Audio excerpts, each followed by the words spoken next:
अब भाषा को लेकर आप ये सब नौटंकी करोगे तो लोग आपको बर्दाश्त नहीं करेंगे।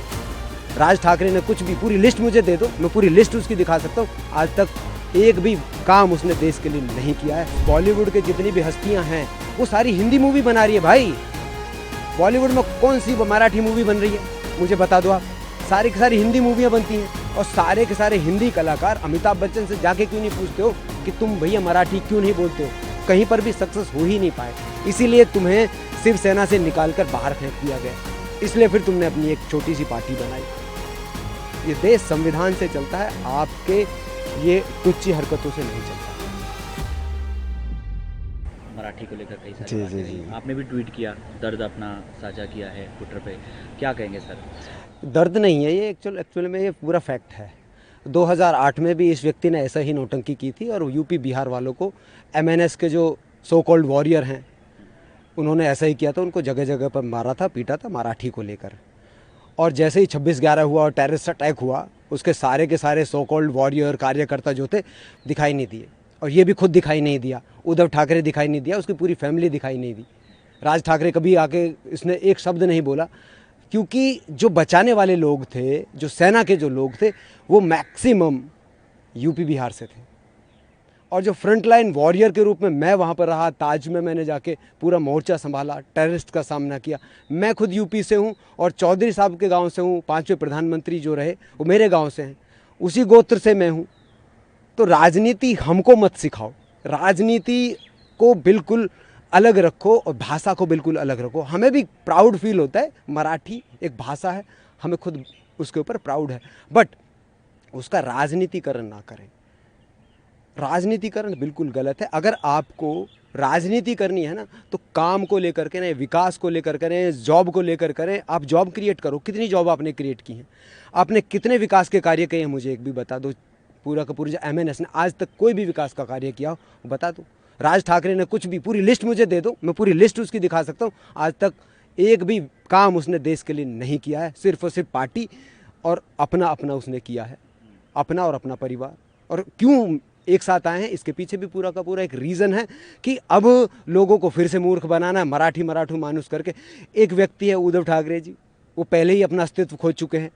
उनके पिताजी तो जो थे वो हिंदुत्व को लेके पूरा अग्रसर थे। उसने हिंदुत्व को छोड़कर राजनीति को पकड़ लिया। राजनीति के पाएँ जैसे आप पकड़ने शुरू करोगे तो आप विकास से और कार्य से बहुत दूर होते चले जाओगे। आप विदर्भ में देखिए ना, कितने लोग सुसाइड करते हैं, कितने किसान सुसाइड कर रहे हैं। एक भी किसान के घर जाके उद्धव ठाकरे जाकर मिला है क्या, या राज ठाकरे जाकर मिला है, उन परिवार के दर्द को साझा किया है? आप हमेशा उन व्यक्तियों को टारगेट करते हो जो गरीब हैं, जो कामगार हैं, ऑटो ड्राइवर हैं, टैक्सी ड्राइवर हैं, कोई छोटा मोटा काम कर रहा है, उनको टारगेट करते हो।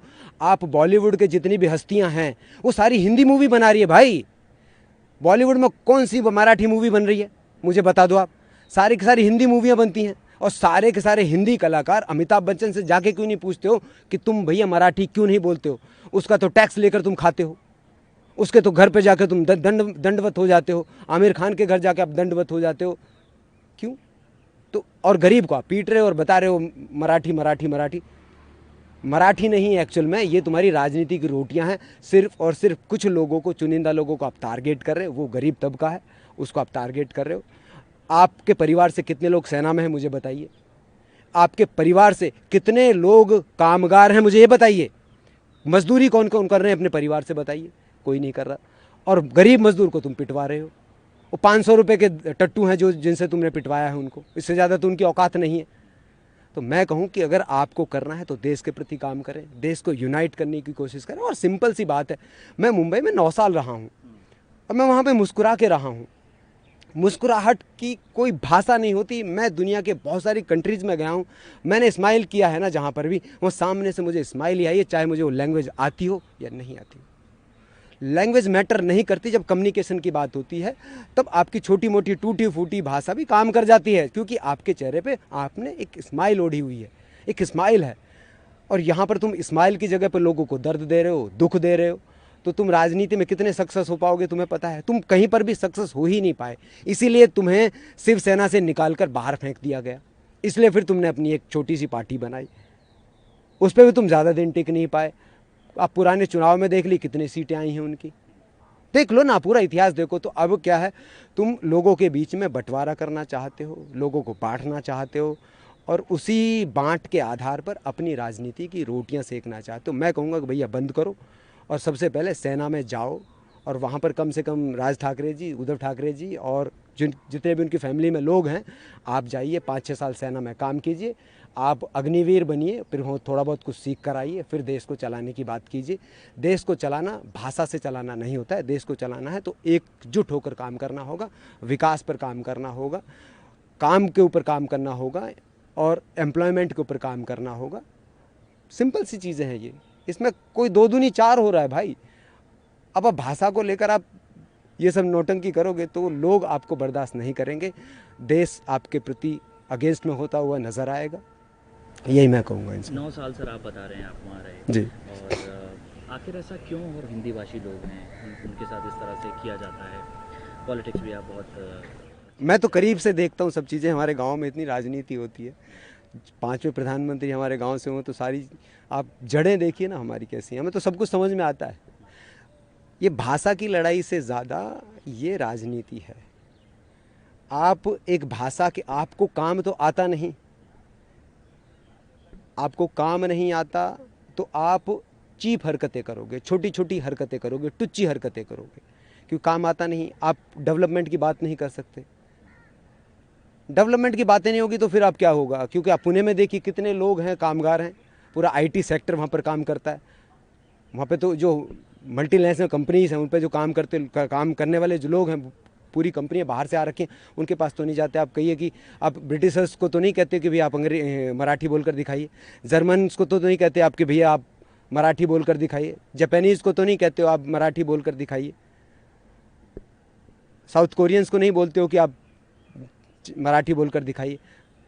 आप, मैंने बोला बॉलीवुड में जाकर आप नहीं कहते हो कि भैया हमें मराठी बोलकर दिखाइए, मराठी आपको आती होगी तो ही आपको हम यहाँ पर काम देंगे, यहाँ पर रहने की जगह देंगे, नहीं ना। तो लाइवलीहुड के लिए जो बंदा कहीं पे काम करना चाहता है तो उसके लिए भाषा कोई आधार नहीं है, और उसके ऊपर राजनीति नहीं होनी चाहिए, क्योंकि वो भी इस देश का नागरिक है और वो संविधान से चलता है।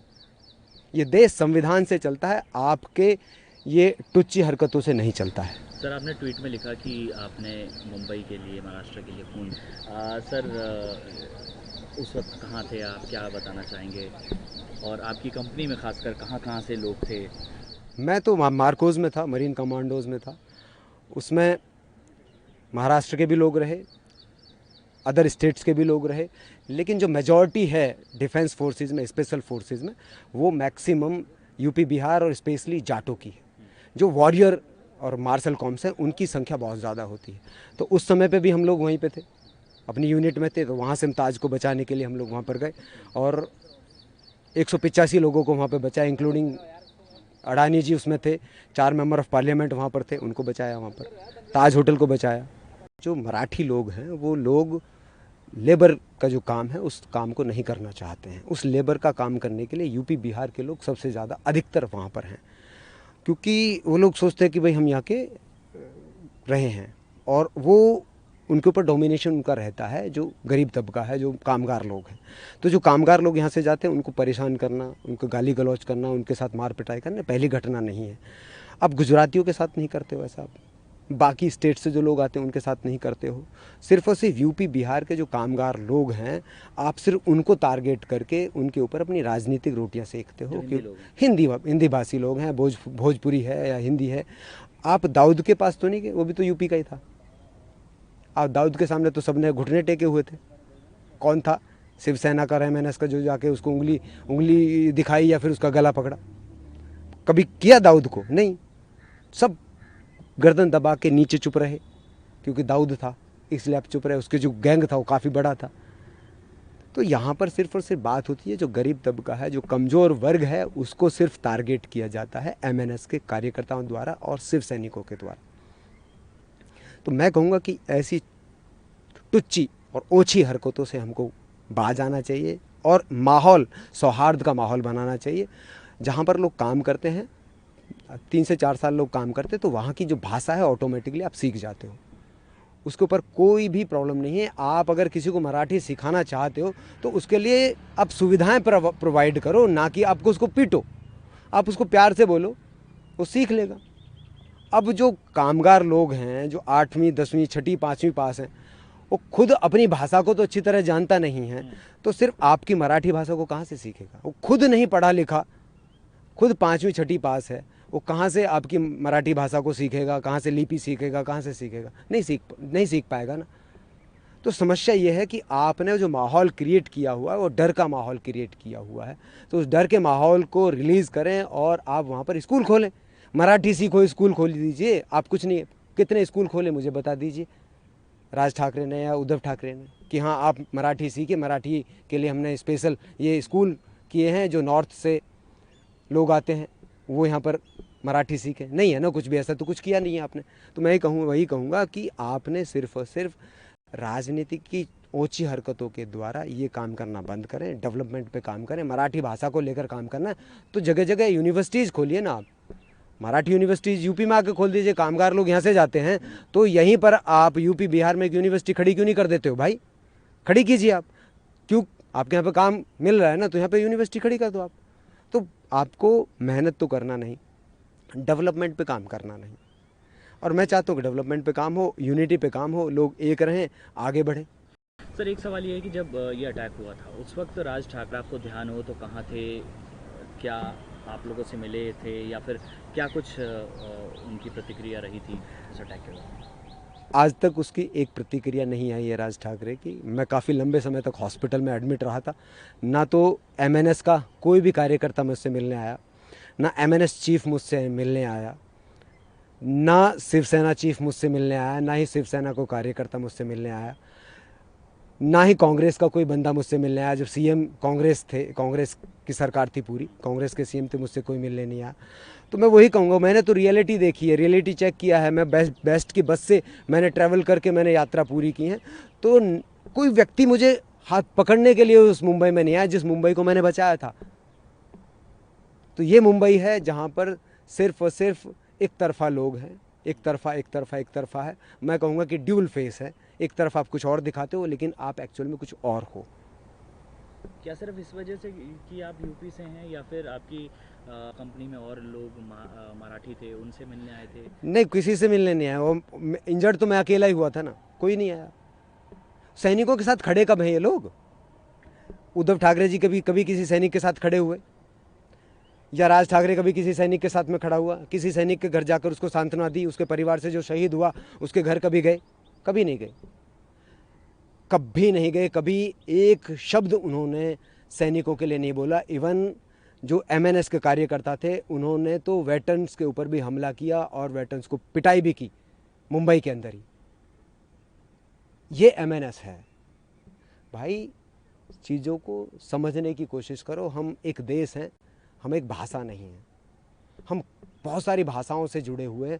अगर मैं अपनी लोकल लैंग्वेज बोलने लगूं तो ये उसको भी नहीं समझ सकते। हिंदी तो बहुत दूर की बात है, आप नहीं समझ पाओगे मेरी लोकल लैंग्वेज। तो हमारे हर तीसरे चौथे किलोमीटर पे हमारे यहाँ पे लैंग्वेज चेंज हो जाती है। आप शुद्ध हिंदी में बात ही नहीं कर सकते।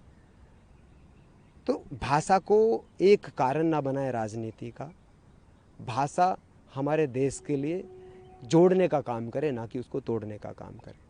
हम अंग्रेज़ों के या इंग्लिश जो स्पीकिंग लोग हैं उनके प्रति तो हम नहीं कहते कभी कुछ भी। आप चेन्नई चले जाइए, तमिलनाडु चले जाइए, जो अंग्रेजी बोल रहा है उसको बहुत अच्छा मानते हैं। हिंदी जैसी बोलता है उसके लोग पीछे पड़ जाते हैं। कर्नाटक में चले जाइए, बैंगलोर में चले जाइए, आप इंग्लिश बोलिए तो बहुत अच्छे हो, आप जैसे ही हिंदी बोलना शुरू कर देते हो तो आपके लोग पीछे पड़ जाते हैं। तो ये भाषा के आधार पर जो हम लोगों को बांटने पर लगे हुए हैं, इसको हमें नहीं बांटना चाहिए। हमें हर भाषा पे गर्व है। मुझे तमिल पे भी गर्व है, मुझे तेलुगु पे भी गर्व है, कन्नड़ पे भी गर्व है, मलयालम पे भी गर्व है। मुझे ज़रूरत पड़ेगी मैं सीख लूँगा। अगर मेरा काम हिंदी से और इंग्लिश से चल सकता है तो मैं चलाऊँगा। अगर वहाँ पर रहकर ये सब चीज़ें होंगी और मैं जैसे ही अपनी मातृभाषा में बात करूँगा तो वहाँ पर आप मुझे पीट दोगे, ये गलत, ये सही है क्या? कितने मलयालम, कितने तेलुगु, कितने तमिल लोग दिल्ली में काम करते हैं, मुझे बताइए कितने लोग हैं? आज तक किसी के ऊपर अटैक हुआ भाषा को लेकर? यूपी में कितने लोग हैं जो काम करने वाले हैं, अदर स्टेट के लोग हैं, अपनी भाषा में भी बहुत लोग बात करते हैं, कभी यहाँ पर हमला नहीं किया गया। और दूसरी बात यह है कि मराठियों की हमने ताकत पानीपत में देख ली है। पानीपत में हमने देख लिया कि आप कितने ताकतवर हो, कितने आप वीर हो, महावीर हो, सब हमने देख लिया है। तो हमें ये चीज़ मत दिखाइए, गरीब को परेशान करना बंद कीजिए।